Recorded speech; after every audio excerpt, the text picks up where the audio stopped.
Ben lost something most aquarists never even get to own. 7 wild-caught Frontosa, fish taken directly from Lake Tanganyika, not tank-bred, not locally sourced, the real thing. Each one carrying the genetics of a lake that formed 12 million years ago. He spent 4 years building that colony, one fish at a time, $5,000, and more than that, years of watching them grow, learning their personalities, knowing which one dominated the feeding, which one hung back. He lost all of them in a single night. Not to disease, not to bad water, not to anything he did wrong that day. He lost them to a heater he trusted completely. One night, Ben went to bed with a perfect tank. The water was clear, the fish were calm. Everything looked exactly the way it always did. He turned off the lights and went to sleep. Sometime in the night, something changed. Not loudly, not with any kind of warning. The tank did not crack, nothing spilled. There was no alarm, no splash, no sound at all. The tank was completely silent, and in that silence, the temperature started climbing. The next morning, Ben walked into the room. The water was crystal clear, and that is the part nobody tells you about this hobby. Clear water feels like safety. It looks like everything is fine. We are conditioned to trust it. Cloudy water means problem. Clear water means everything is okay. But clear water has nothing to do with temperature, and clear water cannot tell you what happened while you were asleep. The tank looked perfect, still, quiet, just like always, until he got closer. Every fish was at the surface, not swimming, just sitting there. He looked at the thermometer. 91 degrees, his 300-watt heater, a quality unit he had trusted for years, had stuck on sometime in the night and never shut off. That is all it took. One thermostat, one failure. No backup to stop it. And by the time the sun came up, there was nothing left to do. Now here is the part I need you to actually sit with for a second. Ben's tank was not unusual. His equipment was not cheap. His setup was not careless. He was not a beginner making rookie mistakes. He was running exactly the kind of setup most serious keepers run. One heater, a good one, trusted, reliable, just like most of you watching this right now. That is what makes this story dangerous. Not that Ben did something wrong, but that he did everything most people do. And it was enough to lose everything in a single night. The fix is simple, almost embarrassingly simple, but you have to understand what you are actually fixing first. So stay with me until the end, because what happened to Ben's tank is not just possible in yours, it is already set up to happen. Before we talk about filters, water chemistry, or which fish you should stock, there is one piece of equipment sitting in almost every aquarium right now that can destroy an entire tank in a single night. Not the filter, not the pump, not even bad fish choices. The heater. And I know what you are thinking. You are thinking this is going to be buy a better brand or check your wattage. It is not, because the people who lose tanks to heaters, and it happens more than anyone admits, were not using bad equipment. They were not being careless. They were doing everything right. The heater was rated for the tank. The temperature held steady for weeks. The tank looked perfect. And then one morning it was not. Actually, before we go any further, drop a comment right now and tell me how many heaters you are currently running in your tank. 1, 2, more? I genuinely want to see where most of you are sitting with this. And if you are new to Dark Cichlids, welcome. This is exactly what this channel is. The stuff that quietly breaks tanks while everything on the surface looks completely fine. So stay with me, because the actual mistake is something almost nobody talks about. And by the time we get to the end of this, you are going to look at your own tank and realize something needs to change today. Let's start with the scary part. Heater failures are actually very simple. They do not happen in 10 complicated ways. They fail in 2. They stop heating, or they never stop heating. One of those is inconvenient. The other one can cook your entire tank while you are asleep on the couch watching Netflix. And none of your fish ordered the hot tub package. When a heater fails off, the temperature slowly drops. Fish get stressed, immune systems take a hit. Disease becomes more likely. It is bad, but it is slow. You usually catch it in time. The other failure is the one that kills tanks overnight. When the thermostat sticks on, the heater never shuts off. The water climbs 1 degree, then 2, then 5. And if your tank is in a warm room, inside a cabinet, or running in the middle of summer, that climb can accelerate faster than you would believe. And here's the part most people do not think about. It is not just the heat that kills fish, it is the oxygen. As water temperature rises, its ability to hold dissolved oxygen drops. Basic physics. So while the water is getting hotter and your fish's metabolism is racing faster, demanding more oxygen, the water is actually providing less of it. The fish are not just overheating, they are suffocating in slow motion while the temperature climbs. Picture this. It is 3 in the morning, your tank is already at 87 degrees Fahrenheit, the heater is still running full power, and you have absolutely no idea you are asleep. Everything looks fine from the outside. The tank is quiet, the lights are off. You walk into the room in the morning, the tank looks normal until you notice every fish sitting at the surface. By the time your alarm goes off, the tank can already be past the point where anything you do will actually help. And that is a horrible thing to wake up to. Have any of you been through this? A heater failure? A tank that went wrong overnight? Fish you could not save? Tell the story in the comments if you have. New keepers in this community need to read how fast it actually happens, because most people assume they will catch it in time. Most of the time, they do not. Now here is where the real mistake comes in, and this is the one that gets almost everyone. Most people run one heater, just one, which honestly feels completely reasonable at the time. One heater rated for the tank. Job done, right? I did this for years. One heater rated for the tank. Decent brand. Temperature looked fine every time I checked. I genuinely thought I had it handled. I did not. And I am willing to bet at least half of you watching this right now are doing the exact same thing. One heater running fine, no complaints. It feels completely reasonable until it is not, because one heater means 1 point of failure. And when that heater decides to stick on at 3 in the morning, there is nothing in the system to stop it. No backup, no safety net, just a tank slowly turning into a hot tub while you sleep peacefully, completely unaware that your fish are having a very different kind of night. This is the mistake, not the brand, not the wattage. The fact that one piece of equipment controls everything and there is nothing else in the system when it goes wrong. Experienced keepers figured this out a long time ago. They run 2 smaller heaters instead of 1, not because the tank needs more heat, because the system needs a backup. Think about it this way. If you have a 100-gallon tank, do not buy one oversized 300-watt heater. Buy 2 150-watt heaters. If one fails off, the other still holds the temperature. But more importantly, if one sticks on, a single 150-watt heater usually cannot cook a 100-gallon tank by itself before you notice something is wrong. It buys you time. And in this hobby, time is the only thing that saves lives. 2 heaters, each set slightly below the target temperature, create a safety net that one heater simply cannot give you. It is not perfect. Nothing in this hobby is. But it is the difference between a close call and waking up to something you cannot fix. And here is something else that surprises people when they hear it.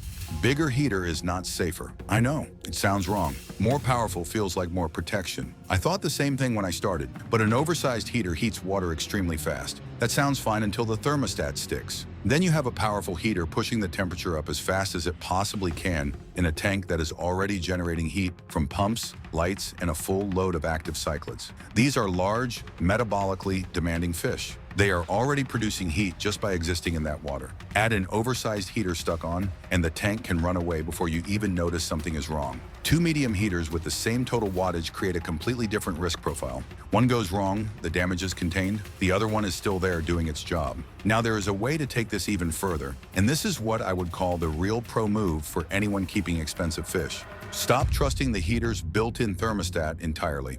I want to know how many of you are already running an external temperature controller. If you are, drop the model in the comments. If you are not, listen to this for a second. An external controller is a separate device. You plug your heater into it, and the controller decides when to give the heater power. You set the controller to 78 degrees Fahrenheit. If the water hits 79, the controller cuts electricity to the heater completely. Even if your heater's internal thermostat sticks on, it does not matter. The controller already cut the power at the source. Something like an Inkbird costs around $30 to $50. That is it. For about $30, you have a device that acts as a bodyguard between your heater and your fish. If you are keeping fish that took months to source, fish you raised from juveniles, fish that are genuinely irreplaceable to you, an external controller stops being an optional upgrade. It becomes the most important $30 in the tank. The heater becomes almost irrelevant when you have a controller. It is just a heating element. The brains of the operation move somewhere more reliable. Let me show you something weird about heaters that almost nobody thinks about. Placement. Where your heater sits in the tank matters more than most people realize. And this one builds problems so slowly that by the time you notice something is wrong, it has been wrong for weeks. Here is what actually happens. The heater warms the water immediately around it. If that water is not circulating properly, the thermostat reads warm water right next to it and shuts off early. Meanwhile, the rest of the tank is sitting cooler than you think. Then the heater kicks on again, shuts off early again, on, off, on, off. Your thermometer looks normal most of the time, but the tank is fluctuating constantly in a way you cannot see. African cichlids come from lakes that barely move in temperature. Lake Malawi, Lake Tanganyika, some of the most stable water environments on the planet. These fish are built for consistency. That constant small fluctuation you cannot even see on a standard thermometer is not invisible to them. Stress builds quietly over weeks. Immune systems weaken slowly, and when something finally shows up, a fish with ick, a sudden outbreak, unexplained losses, you blame bad luck or bad genetics. Not the heater cycling on and off in the corner for the past 3 months. The fix is simple. Put the heater where water moves, near a filter outflow, near a circulation pump. Let water actually flow past the thermostat so it reads the real tank temperature instead of a warm pocket that exists nowhere else in the setup. And here is one that is almost embarrassing to admit, because almost everyone does this without thinking about it. The dial says 78 degrees, so the tank must be 78 degrees. It probably is not. Most heaters are not precisely calibrated from the factory. They are built with a rough approximation of where the dial should land. Your tank might actually be running at 82 degrees, or 74, or somewhere that floats between the two, depending on room temperature, water flow, and how old the heater is. Without a separate thermometer, you have no way to know. I will tell you exactly how I found this out. I had a tank running for months. Fish were eating, colors looked decent, nothing was obviously wrong. I bought a cheap digital thermometer almost by accident and dropped it in the tank. The heater dial said 78, the thermometer said 83.4. I remember staring at it thinking there was no way that could be correct. It was correct. I had been running that tank at 83 degrees for months, completely convinced it was 78 because a small plastic dial told me so. The heater had been quietly lying to me the entire time. That is the part that gets people. Tanks running at the wrong temperature do not always look wrong. They just never quite look right either. Colors slightly off. Fish a little more twitchy than they should be. Aggression that does not make sense. You keep adjusting other things, stocking, feeding, water changes, and nothing quite fixes it, because the real problem is something you are not even measuring. Go check your water temperature after this video. Not the dial, the actual water. Then come back and tell me in the comments what the thermometer said versus what the dial showed. I have a feeling a lot of you are going to have the same staring at the thermometer moment I did. A digital thermometer costs almost nothing, and it tells you what is actually happening in your water instead of what a dial is guessing at. Check the actual temperature, not the dial. And one more thing people forget: power cuts. The power goes out. 10 minutes, maybe a few hours. Power comes back on, the filter starts running, lights come back, and everyone thinks, okay, we survived that. But here is what many people do not check. When power returns, the heater restarts, and sometimes the thermostat restarts in the stuck-on position. The tank was fine before the outage, temperature stable, everything normal.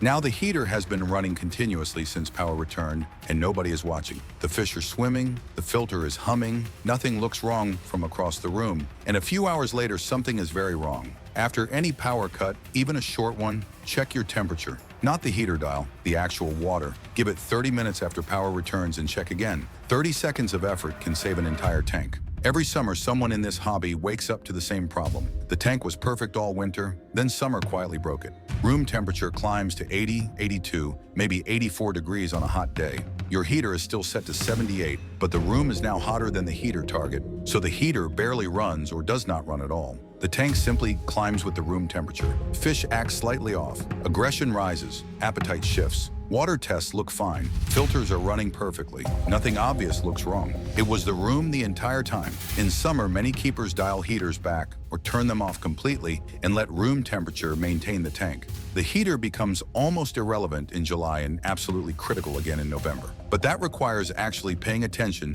to what the season is doing to your tank, which again comes back to the thermometer. Actual temperature, not the dial. And one last thing almost nobody thinks about: heater guards. Mbuna do not swim politely around equipment. They slam into things at full speed, chase each other through every corner of the tank, and they absolutely do not care that the glass tube in the corner costs $40. A glass heater in a cichlid tank is not a question of if it gets hit, it is a question of when. A cracked heater is not just a temperature problem. It is an electrical problem in water with your fish inside it. A cheap plastic heater guard eliminates that entire scenario. It costs almost nothing and takes 30 seconds to install. Last point, heaters do not last forever. Most people buy a heater, plug it in, and expect it to run until it visibly fails. But thermostat reliability quietly drops after 2 or 3 years. Seals degrade. Internal tolerances drift. Year 1, the heater holds 78 degrees perfectly. Year 3, that same heater might drift between 76 and 81 without you noticing. Replace heaters every 2 or 3 years. Write the date on tape and stick it to the heater so you remember. It is simple maintenance that feels unnecessary until the moment it would have saved everything you spent months building. When you keep fish long enough, you start thinking you understand the tank. And most days, you probably do, until the day you do not. Heater failures do not announce themselves. There is no warning light, no alarm, just quiet water climbing degree by degree while everything looks completely normal. Run 2 heaters instead of 1.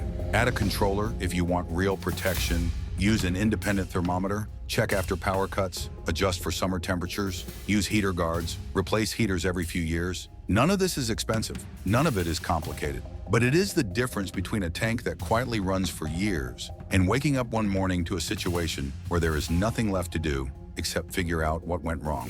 If any part of this made you look at your own setup differently, tell me in the comments. What are you changing first? And if you have already been through a heater failure and want to share what happened, drop it below. The Dark Cichlids community reads every single comment, and some of the best lessons on this channel come from you, not from me. Heaters do not fail often, but when they do, they fail quietly, usually when nobody's in the room.